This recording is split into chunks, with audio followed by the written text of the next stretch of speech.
let's get into the story. NFL punter Punt God. First of all, he need to get back into the league just so we can say Punt God a lot more. Matt Araiza got an update. San Diego State University, which obviously, me being from LA and playing for the Chargers, let's just say I've been on this campus before, all right? They conclude there are no findings against him. Now, be careful of your assumptions off of that headline. Let's do it. They concluded that there are no findings against Matt Araiza after conducting an investigation into allegations of rape and gang rape.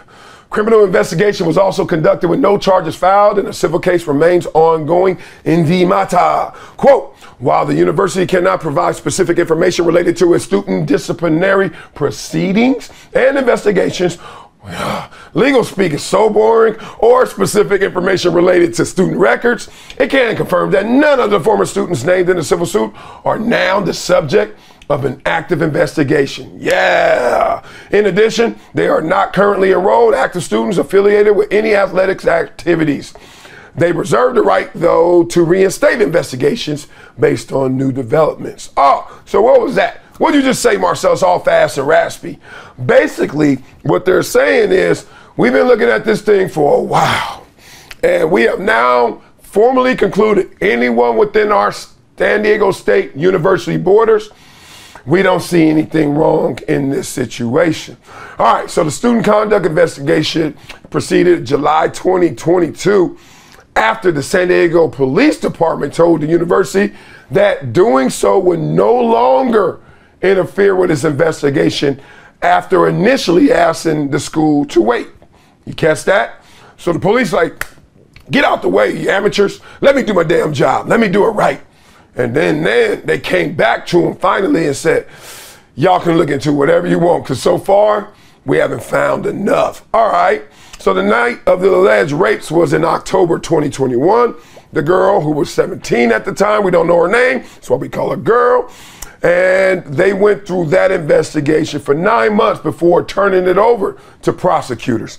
The police did not recommend charges be filed, and the bills released Araiza on August 27th, 2 days after the lawsuit was filed.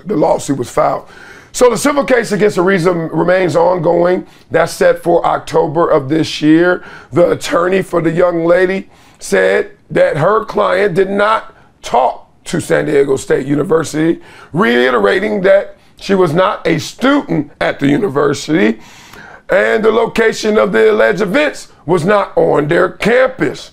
Y'all catch that? So they're basically saying everything that they have investigated and saying it is concluded is meaningless. That's an interesting point. It's time to go to our Matlock murder, she wrote. That is a good point, counterpoint to the fact that the headlines would make you say nothing happened.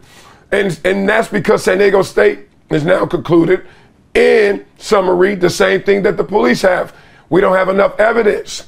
But San Diego State's portion of this is different than obviously the police. They're basically saying no students are involved and none of this happened on our campus. And the lawyer for the girl's like, yeah, that's already known, duh. So that's an interesting point. Like, you didn't really move the needle by making this. All right. No further investigations into Araiza are ongoing. And Araiza submitted a claim against the school for damage to his reputation through the California State University Office of the Chancellor. Now, he is saying y'all went out there and obviously damaged my name, which could obviously led to him getting released by the Buffalo Bills based on insufficient evidence and untimeliness. Oh, man. A lot of this is going on. He also filed that claim to preserve the statute of limitations. All right. I love this case because I think, like everybody, we're always seeking justice. And there are a couple ways you can seek it. Always prosecute the ones who are guilty, do the proper investigations.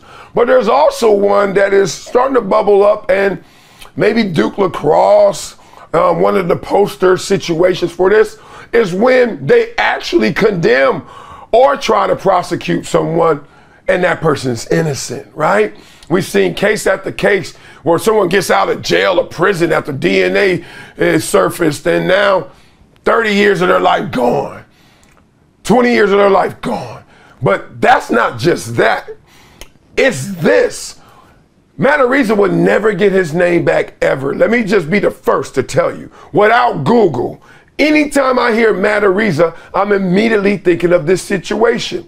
And I'm going to presume his innocence, but that's not what occurred in reality.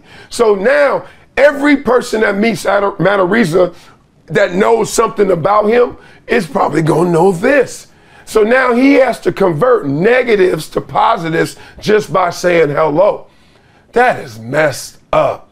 Like, our country's founded on you're innocent to proven guilty. How come we can't walk lockstep with that in terms of mantra? Like, to me, it's easy.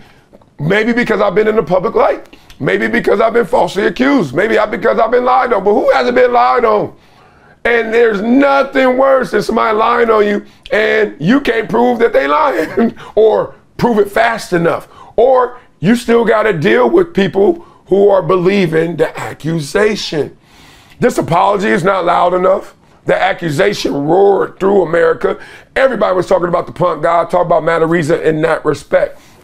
Feel bad for the dude. He's too young, lost his career, or at least his job. Hopefully he gets his career back.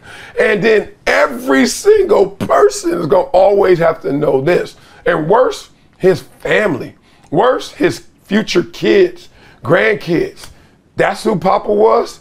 Nah, according to all of this research, according to all these investigations, that's not who Papa was. But perception is now reality.